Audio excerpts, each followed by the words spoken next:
মুখ ঘুরিয়ে নেওয়া মানুষদের একদিন চোখ ঘুরিয়ে দিবি।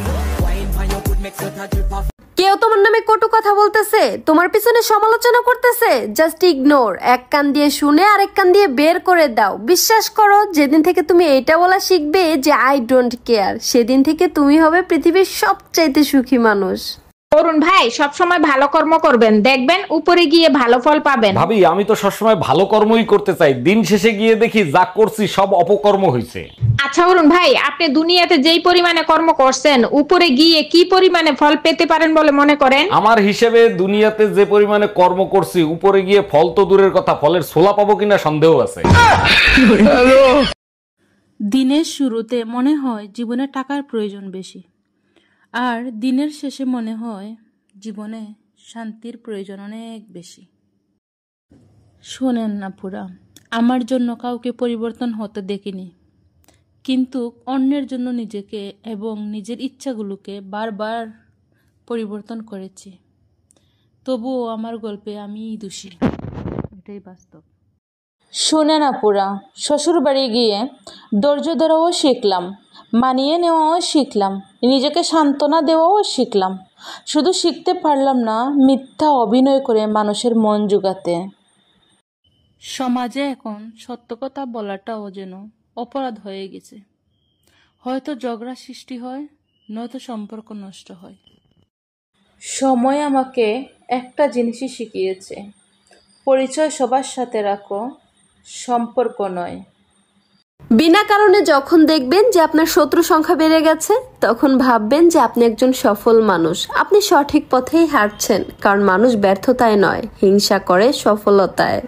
আচ্ছা, আমার একটা বন্ধু কমেন্ট করছেন, ইনবক্সে আসো প্লিজ, অপরূপা দরকারি কথা আছে। ইনবক্সে যাওয়া লাগবে কেন দরকারি কথা বলতে? আমার এই ভিডিওর নিচে শেয়ার অপশনে আমার নাম্বার দিছি, এখানে ছাপ মারবেন। ছাপ মারলে হোয়াটসঅ্যাপ নাম্বার আসবে, হোয়াটসঅ্যাপে 3বার শেয়ার করবেন, আমাকে অথবা আমার নাম্বারটা আসবে, ওখানে আপনি আমাকে নক করবেন, আমাকে পেয়ে যাবেন। ইনবক্সে সিকিউরিটি নেই ফোনে কথা বলা, হোয়াটসঅ্যাপে সিকিউরিটি আছে। ওকে, তো নক করেন, আমি ফ্রি থাকি আপনাদের জন্য। আমার আপন মানুষই পাল্টায় গেছে, সময় পাল্টাইতে আর কতক্ষণ লাগবে? পাশের বাসার ভাই 20,000 টাকা দিয়ে ভাবিকে শাড়ি গিফট করছে, আমার বান্ধবীকে তার জামাই আইফোন 16 গিফট করছে। তুমি আমাকে কি দিছো? তোমার সংসারে এসে আমি কি পাইছি?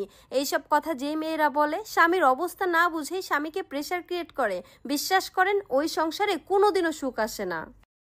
সময় আমাকে একটা জিনিসই শিখিয়েছে, পরিচয় সবার সাথে রাখো, সম্পর্ক নয়। এই রুম্পা, কি হয়েছে তোমার? মন খারাপ কেন?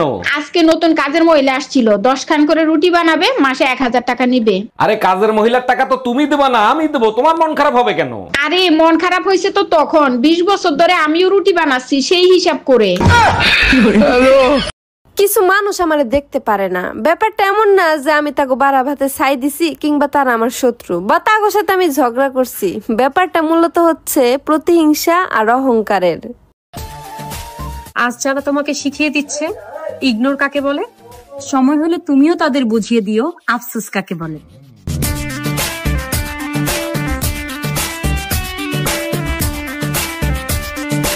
আচ্ছা ভাবি, আপনি যখন আপনার জামাইয়ের সাথে ঝগড়া করেন তখন আপনার মন কি চায়? অরুণ ভাই, মনে হয় এই কুত্তার বাচ্চার সাথে আর 1 মিনিটও থাকবো না। আর যখন আপনার জামাই ভুল স্বীকার করে আপনার কাছে মাপ চায় তখন আপনার অনুভূতি কি হয়? তখন মনে হয় ওরে ছাড়া আমার শ্বাস নিতেও কষ্ট হয়। আমি না বুঝি না, এই দুনিয়াতে মানুষের এত কিসের অহংকার?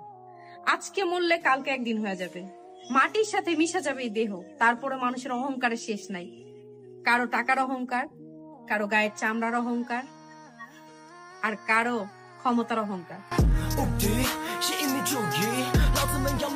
ছোটবেলায় থেকে শুনে আইছি বোবার নাকি কোনো শত্রু হয় না, তবে বড় হওয়ার পর দেখতেছি যেই মানুষটা যত বেশি মুখ বন্ধ করে চুপচাপ সহ্য করে নেয়, তা করে সবাই বেশি করে কথা শোনায়। তাই কিছু কিছু সময় কিছু মানুষরে যোগ্য জবাব মুখের উপরে দিয়ে দিতে হয়। একটা সত্যি কথা কি জানেন, মেয়ে মানুষের হাতে যদি টাকা পয়সা হয় তাহলে সে তার ঘরের জিনিসপত্র পাল্টায়, কিন্তু একজন ছেলে মানুষের হাতে যদি টাকা পয়সা হয় সে সর্বপ্রথম তার নিজের শখের নারীকেই পাল্টায়। বিয়ে তাকেই করেন যে আপনাকে ভালোবাসে, আপনি যাকে ভালোবাসেন তাকে না। কারণ আপনি যাকে ভালোবাসবেন সে কখনোই আপনার কথার গুরুত্ব দিবে না, আপনাকে খুব সহজে পাওয়া যাবে তো, যার কারণে অবহেলা করবে। আর যে আপনাকে এই ঠাকুর মশাই তোমার কথা শুনে নাকি অজ্ঞান হয়ে গেছে, কি বলছিলা তুমি? ঠাকুর মশাইরে বললাম শরীর সমাধি হয়ে যায়, আত্মা অমর থাকে, তাই না?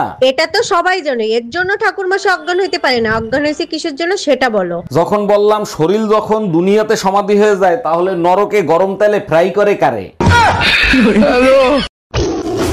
নিজেকে এমন ভাবে তৈরি করব যে পাবে সে গর্ব করবে, আর যে হারাবে সে আফসোস করবে।